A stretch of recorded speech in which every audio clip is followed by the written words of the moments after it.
इनको झंडा पकड़ाना है। वास्तविकता यहाँ समझिए, इनको झंडा पकड़ाना है, इन्हें बूथ अध्यक्ष बनाना है, इन्हें ब्लॉक अध्यक्ष बनाना है, इनको ये बनाना वो बनाना, लेकिन इनको नौकरी नहीं देना। क्योंकि नौकरी मिलने के बाद में व्यक्ति अपनी शैक्षिक स्तर को सही करता है और लगाता है क्वेश्चन मार्क।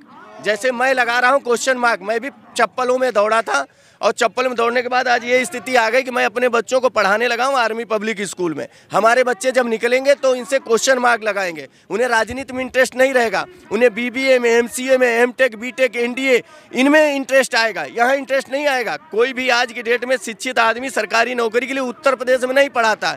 इवन मैं भी सोच रहा हूँ कि उत्तर प्रदेश की तैयारी करने के बजाय जितने हमारे समकक्षी रिटायर हुए थे, सीजीएल की तैयारी किए, सीपीओ की तैयारी किए, बैंक की तैयारी किए, सबका समायोजन हो गया, सब चले गए। एक मेरा एक प्रदेश क्या पूरे भारत में लोकसभा का चुनाव होने जा रहा है। कम से कम 1 अरब से ऊपर जनसंख्या है।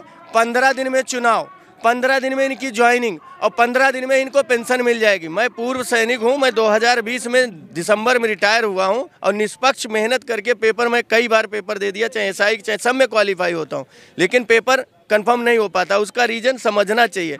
जब सेना में इन्हें पेंशन काटते डायरेक्ट इन्हें हिट होना था, लोग इन पे थू थू करने थे, तो इन्होंने एक तरीका अपनाया, एक अग्निवीर। और जाता कौन है? किसान, जवान और मजदूर का ही लड़का जाता है, पुलिस भर्ती में हो चाहे सेना की भर्ती में हो।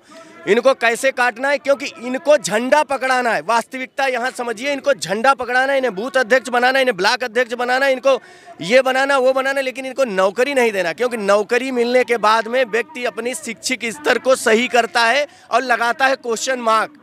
जैसे मैं लगा रहा हूँ क्वेश्चन मार्क। मैं भी चप्पलों में दौड़ा था और चप्पल में दौड़ने के बाद आज ये स्थिति आ गई कि मैं अपने बच्चों को पढ़ाने लगा हूँ आर्मी पब्लिक स्कूल में। हमारे बच्चे जब निकलेंगे तो इनसे क्वेश्चन मार्क लगाएंगे। उन्हें राजनीति में इंटरेस्ट नहीं रहेगा, उन्हें बीबीए में, एमसीए में, एमटेक, बीटेक, एनडीए इनमें इंटरेस्ट आएगा। यहाँ इंटरेस्ट नहीं आएगा। कोई भी आज की डेट में शिक्षित आदमी सरकारी नौकरी के लिए उत्तर प्रदेश में नहीं पढ़ाता। इवन मैं भी सोच रहा हूँ कि उत्तर प्रदेश की तैयारी करने के बजाय जितने हमारे समकक्षी रिटायर हुए थे, सीजीएल की तैयारी किए, सीपीओ की तैयारी किए, बैंक की तैयारी किए, सबका समायोजन हो गया, सब चले गए। एक मेरा एक दर्द था कि मैं उत्तर प्रदेश से हूँ, 17 साल 18 साल बाहर रहा हूँ, अब परिवार के साथ रह जाऊँ तो अब प्रदेश की नौकरी मैं ले लेता हूँ। लेकिन प्रदेश की नौकरी की ये स्थिति है, जब टेट कराएंगे, अभी 2023 का टेट कराया, आप सपोज करिए सर, या देख लीजिए पेपर, आप भी एजुकेटेड हैं, सब एजुकेटेड हैं, पेपर का लेवल वो रख दिया कि जैसे फाइनल सिलेक्शन होने जा रहा है।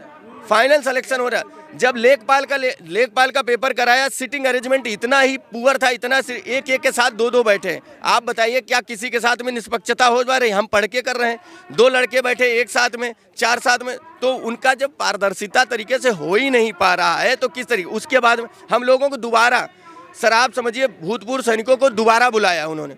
कितना? 203 आदमियों को बुलाया। जब तुम्हारे पास पहले ही कटाव में बच्चे पूरे हो गए थे, 203 आदमियों को मुझे क्यों बुलाया? उन 203 में से किसी को नहीं लिया इन्होंने। ये बताओ, जैसे आप अग्निवीर की बात की, तो यहाँ कई सारे युवा हैं, मैं सबसे जानूंगा, ये अग्निवीर योजना से आप लोग खुश हो कि नहीं?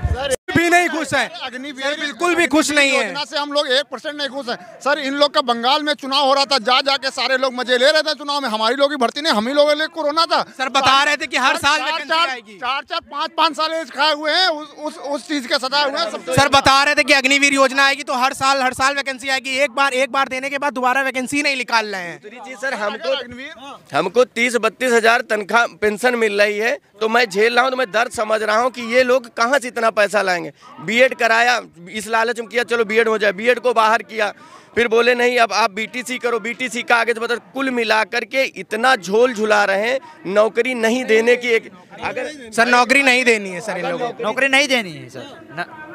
देखो अभी तक 8 साल हो गई हैं सरकार को आए, 8 साल में एक भी ज्वाइनिंग करा दी हो वो यहाँ बता दे आगे, कोई भी बता दे प्रशासन आगे। 8 साल में एक भी ज्वाइनिंग करा दी, इनका कुछ भी नहीं। इनका काम एक ही है, केवल आके बच्चों को टोपा पहनाना। और कुछ लोग सपोर्ट कर देते हैं उनको ये नहीं समझ में आ रहा है कि हमारे बच्चों का भविष्य बर्बाद हो रहा है, बस पीछे से उनको सपोर्ट कर देते हैं कुछ लोग। अब 1947 से समथिंग देश आज़ाद हुआ। अगर आज़ादी के बाद से अगर आप शिक्षा पे टैक्स लगा रहे हैं, सोचो उस देश का भविष्य क्या होगा। और सर अभी हम लोग तो स्टूडेंट हैं, अगर स्टूडेंट आपके राज्य में आपकी सरकार में रोडों पे उतरने लगे, अगर किसान उधर मर रहा है, अग्निवीर वाले इधर मर रहे हैं, सर अगर आप ऐसे ही सत्ता चला रहे हैं तो मतलब क्या है सत्ता?